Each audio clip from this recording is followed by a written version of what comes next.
আমি বলতেছিলাম আল্লাহর দ্বীনের নুসরত আমরা না করার কারণে, আমরা পরিপূর্ণ মুসলমান না হওয়ার কারণে একের পর এক আমাদের উপরে আল্লাহর আযাব গজব আসতেছে। আমরা এটাই বিশ্বাস করি যে মুমিনের প্রতি আল্লাহর যে সকল বিপদ আপদ আসে, মুসিবত আসে, এগুলো মুমিনকে আল্লাহ তাআলা তার ছোটোখাটো ছিটে ফোটা যে গুনাহ আছে এগুলো মাফ করার জন্য দেন এবং আল্লাহ তাকে তার আরও নিকটে নেওয়ার জন্য করেন। আর কাফেরদের প্রতি আল্লাহর যে নির্যাতন, আল্লাহর পক্ষ থেকে যে গজব আসে, এটা তাদের উপরে শাস্তি স্বরূপ আছে।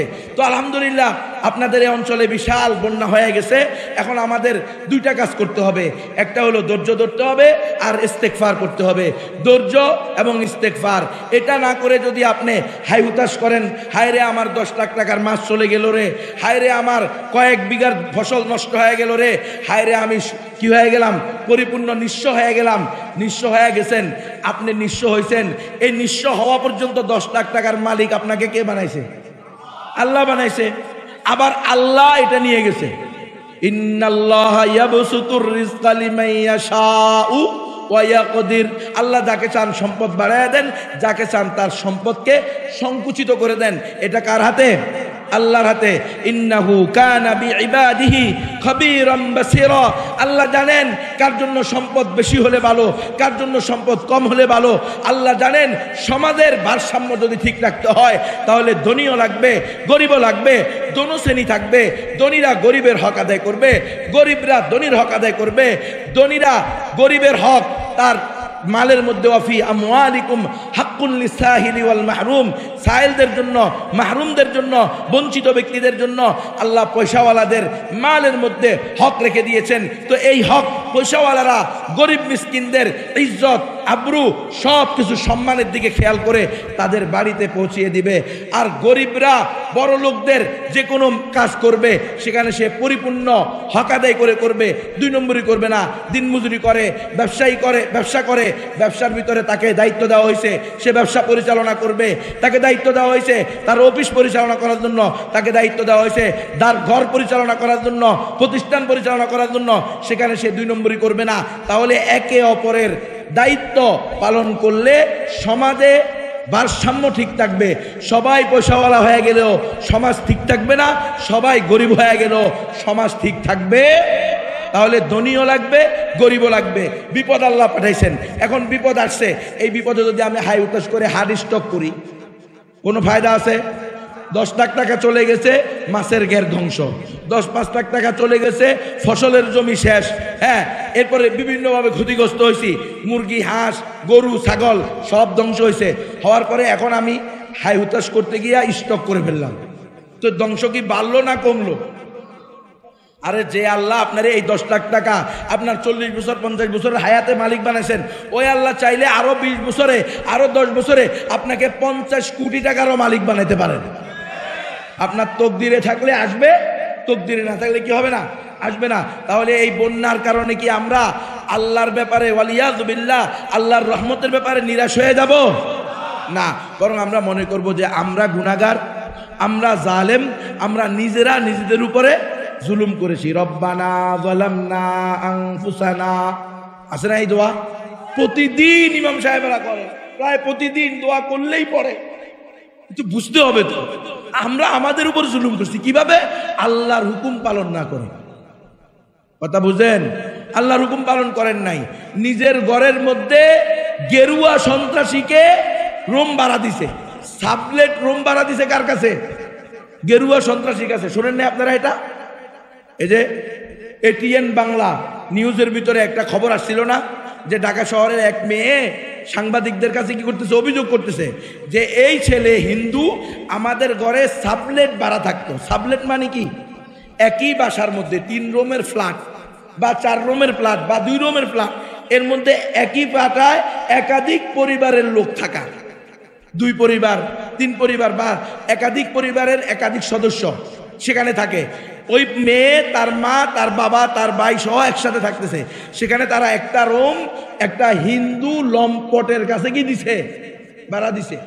এখন ওই হিন্দু লম্পট এই সুন্দরী রূপসী মেয়েকে হটাইছে যে আমি তোমাকে বিয়ে করব, প্রয়োজনে আমি আমার ধর্ম ত্যাগ করে ইসলাম ধর্ম গ্রহণ করব, কারণ প্রেম সবার আগে, ধর্ম সবার আগে না। কি শিখাইছে? ধর্ম যার যার, উৎসব সবার। তো নাউজুবিল্লাহ, এগুলো কিন্তু বলা যাবে না। এই কথা বলার কারণে এই মেয়ে তার ধোকায় পড়ে বোকা সেজে এখন দর্শিতা হয়েছে। 2 বছর তার সাথে শারীরিক সম্পর্ক করছে। এখন যখন 2 বছর পরে বলতেছে আমাকে বিয়ে করো, বলে না, তোমার সাথে তো জাস্ট ফ্রেন্ডশিপ ছিল, আমি বিয়ে করার কোনো সুযোগ নাই। এখন এই মেয়ে বিচার চাইতেছে কার কাছে? সাংবাদিকদের কাছে গিয়ে, আপনাদের মাধ্যমে আমি বিচার চাই, আমার উপরে সে অন্যায় করেছে, আমার সরলতাকে সে কাজে লাগিয়ে আমাকে এইভাবে 2 বছর পর্যন্ত ভোগ করছে। এখন সাংবাদিক তার কাছে গেছে, সে সাংবাদিককে পাত্তাই দেয় নাই, আপনারা দেখবেন নেটে আছে। আমার যেটা আফসোস এবং পরিতাপের বিষয় হলো, নিঃসন্দেহে এই মালাউন, এই গেরুয়া সন্ত্রাসী, সে নিঃসন্দেহে আমার বোনের উপরে জুলুম করেছে, কোনো সন্দেহ নাই, তার শাস্তি হওয়া উচিত। এখন আমি আমার ঘরের মধ্যে আমার স্ত্রী থাকা সত্ত্বেও, আমার উপযুক্ত মেয়ে থাকা সত্ত্বেও, একজন গেরুয়ার কাছে যে ভিন্ন ধর্মী এবং ইসলাম বিদ্বেষী, এবং তার প্ল্যান হলো, ষড়যন্ত্র হলো, টার্গেট হলো, সে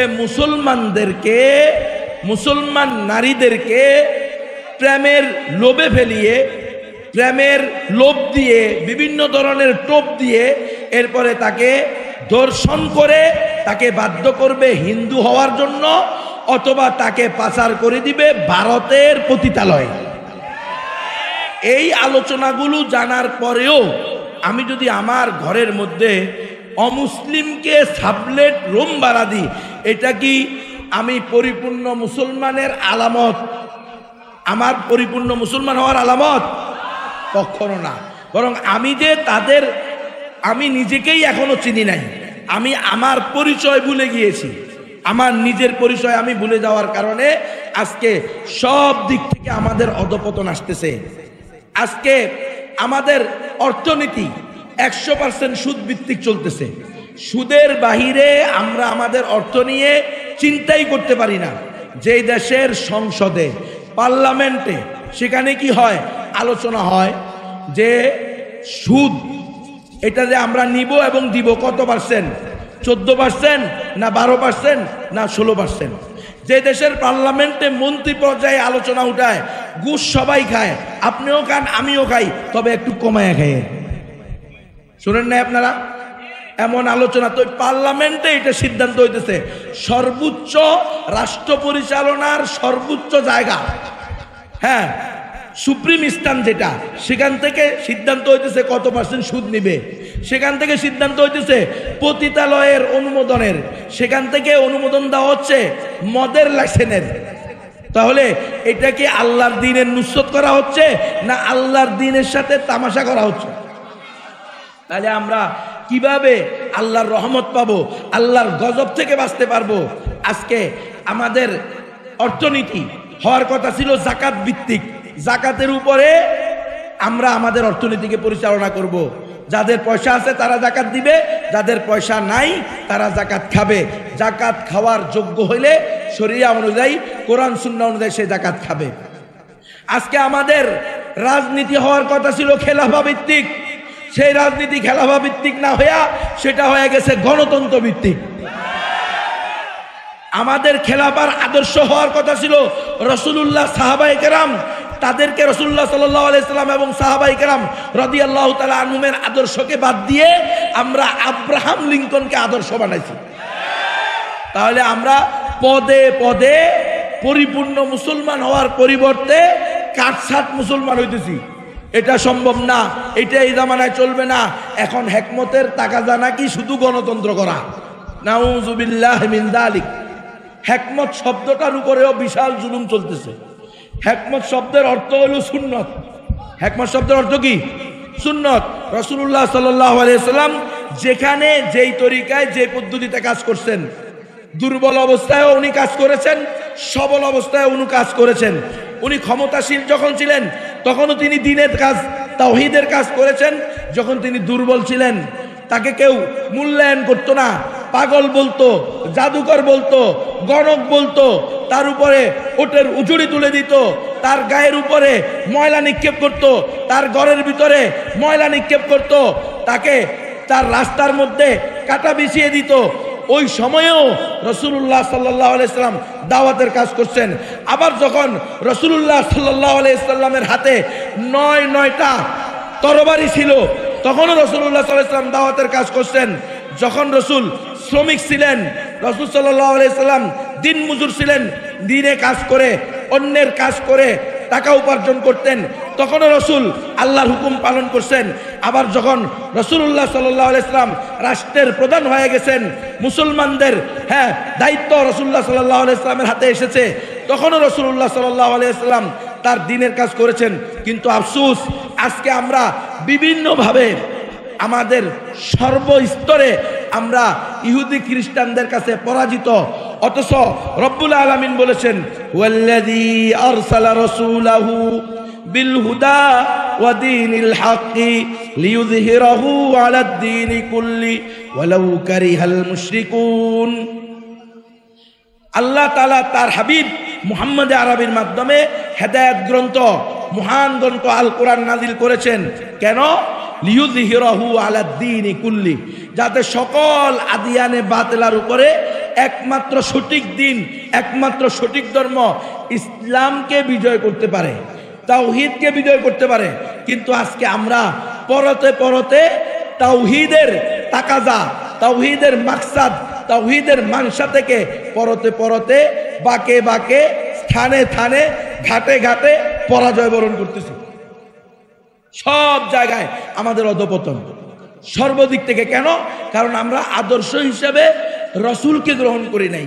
অথচ আল্লাহ বলছেন, লাকাদ কানা লাকুম ফি রাসূলিল্লাহি উসওয়াতুন হাসানা, তোমাদের জন্য উত্তম আদর্শ হলো রাসূলুল্লাহ সাল্লাল্লাহু আলাইহি ওয়াসাল্লামের মধ্যে